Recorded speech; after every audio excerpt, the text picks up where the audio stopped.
Selamat pagi Bapak, Ibu, dan Saudara yang dikasihi Tuhan. Puji syukur kita naikkan kepada Tuhan Yesus Kristus atas kasih setianya yang tidak pernah habis dan rahmat-Nya yang selalu baru setiap pagi. Pada pagi hari ini kita dipertemukan kembali dalam program Renungan Pagi untuk sama-sama belajar firman Tuhan. Mari kita awali dengan menaikkan pujian dan penyembahan kita kepada Tuhan Yesus Kristus, Juru Selamat kita. Terima kasih Tuhan. You are forever in my life. You see me through the seasons. Cover me with your hands and lead me in your righteousness.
Puji Tuhan. Mari kita berdoa. Tuhan Yesus, pada pagi hari ini kami mengucap syukur untuk pertolongan Tuhan sepanjang malam di dalam kami beristirahat dan kami boleh bangun pagi ini dalam keadaan yang baik. Kami ada di hari yang baru, semua karena kemurahan-Mu. Tuhan Yesus, terima kasih. Dan pagi ini kami sebentar mau mendengarkan firman-Mu, mau membaca firman-Mu. Urapi kami dengan Roh Kudus. Tolong kami supaya kami Tuhan dapat menerima firman-Mu dengan baik, dan kami dapat menjadi pelaku firman-Mu yang baik. Terima kasih Tuhan, urapi hamba-Mu, urapi kami semua dengan kuasa Roh Kudus-Mu. Di dalam nama Tuhan Yesus Kristus, kami berdoa dan mengucap syukur. Amin. Bapak, Ibu, Saudara yang dikasihi Tuhan, pada pagi hari ini kita akan sama-sama belajar firman Allah tentang menghadapi kemustahilan. Mari kita baca ayat pokok kita, yaitu dalam Yohanes 5 ayat yang ke-6. Demikian firman Tuhan. Ketika Yesus melihat orang itu berbaring di situ, dan karena ia tahu bahwa ia telah lama dalam keadaan itu, berkatalah ia kepadanya, "Maukah engkau sembuh?" Bapak, Ibu, Saudara yang dikasihi Tuhan, jika kita membaca secara keseluruhan satu perikop pada Yohanes 5 ayat 1 sampai 18, maka kita tahu bahwa ini adalah kisah di mana Tuhan Yesus menyembuhkan seorang yang sudah menderita sakit 38 tahun lamanya. Diceritakan dalam kisah ini, Tuhan Yesus pergi ke Yerusalem dan mengunjungi kolam Bethesda, tempat berkumpul sejumlah besar orang sakit yang menantikan kesembuhan. Mereka menantikan malaikat Tuhan menggoncangkan air, sebab mereka percaya bahwa orang yang duluan masuk ke kolam setelah guncangan air itu akan sembuh, apapun penyakitnya. Dan sampailah kepada ayat yang baru saja kita baca dalam Yohanes 5 ayat yang ke-6, di mana Tuhan Yesus mengetahui bahwa di situ ada seorang yang sudah sakit sangat lama, 38 tahun, dan ia menghampiri orang itu. Lalu Yesus berkata kepadanya, "Maukah engkau sembuh?" Dan Alkitab mencatat, akhir dari kisah ini adalah orang itu mengangkat tilamnya dan sembuh. Bapak, Ibu, Saudara yang dikasihi Tuhan, keadaan kita manusia dapat berubah. Baik kondisi secara fisik maupun hati kita bisa berubah. Seiring berkembangnya zaman dan gejolak dunia ini, seluruh aspek kehidupan kita bisa berubah. Tidak ada yang kekal. Dalam 1 Petrus 1 ayat 24 katakan, "Sebab semua yang hidup adalah seperti rumput, dan segala kemuliaannya seperti bunga rumput. Rumput menjadi kering dan bunga gugur." Selama kita masih hidup di dunia ini, segala sesuatu bisa berubah. Segala sesuatu bisa terjadi. Dalam menjalani kehidupan kita ini, ada kalanya kita diperhadapkan pada masalah-masalah yang sepertinya atau seolah-olah tidak ada jalan keluarnya. Atau lebih tepatnya, kita menghadapi sesuatu masalah yang sepertinya mustahil dapat diselesaikan. Entahkah itu masalah kesehatan, masalah ekonomi, rumah tangga, masalah kuliah atau sekolah, hutang piutang, dan lain-lain. Dan seringkali, jujur sebagai manusia, di saat menghadapi keadaan yang mustahil, kita lebih memilih untuk khawatir daripada percaya kepada Tuhan Yesus. Seringkali kita bersikap skeptis atau ragu-ragu, tidak percaya, tidak yakin ada jalan keluar, seperti yang terlihat dari sikap orang yang sakit 38 tahun tersebut. Tetapi dari kisah ini, kita dapat belajar bahwa pertama, Tuhan Yesus tahu, bahkan sangat mengerti apa yang sedang saya dan saudara hadapi. Sama seperti Tuhan Yesus mengetahui kondisi orang sakit dalam kisah ini. Kedua, Tuhan Yesus mau agar kita tidak mengandalkan kekuatan manusia. Sebab dalam Yeremia 17 ayat 5 dikatakan, beginilah firman Tuhan, terkutuklah orang yang mengandalkan manusia, yang mengandalkan kekuatannya sendiri, dan yang hatinya menjauh daripada Tuhan. Orang sakit ini berharap terus kepada manusia untuk membantunya menurunkan ke kolam ketika ada goncangan air. Ketiga, Tuhan Yesus berdaulat penuh atas kehidupan kita. Hidup kita adalah miliknya. Dari sekian banyak orang sakit yang duduk di pinggir kolam Bethesda, Tuhan Yesus menghampiri orang yang sakit 38 tahun tersebut.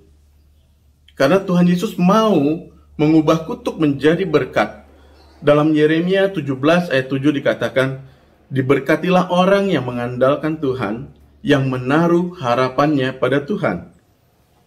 Bapak, Ibu, Saudara yang dikasihi Tuhan, sebagai ayat penutup, mari kita baca firman Tuhan dalam 1 Petrus 1 ayat 25, dilanjutkan dengan Matius 24 ayat 35.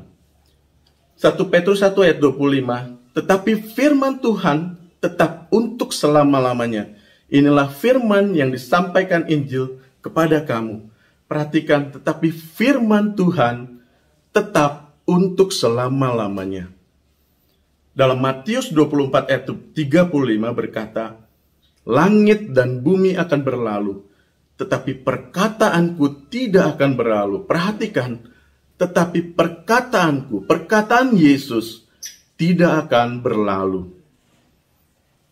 Bapak, Ibu, Saudara yang dikasihi Tuhan, kolam Bethesda saat ini sudah menjadi reruntuhan.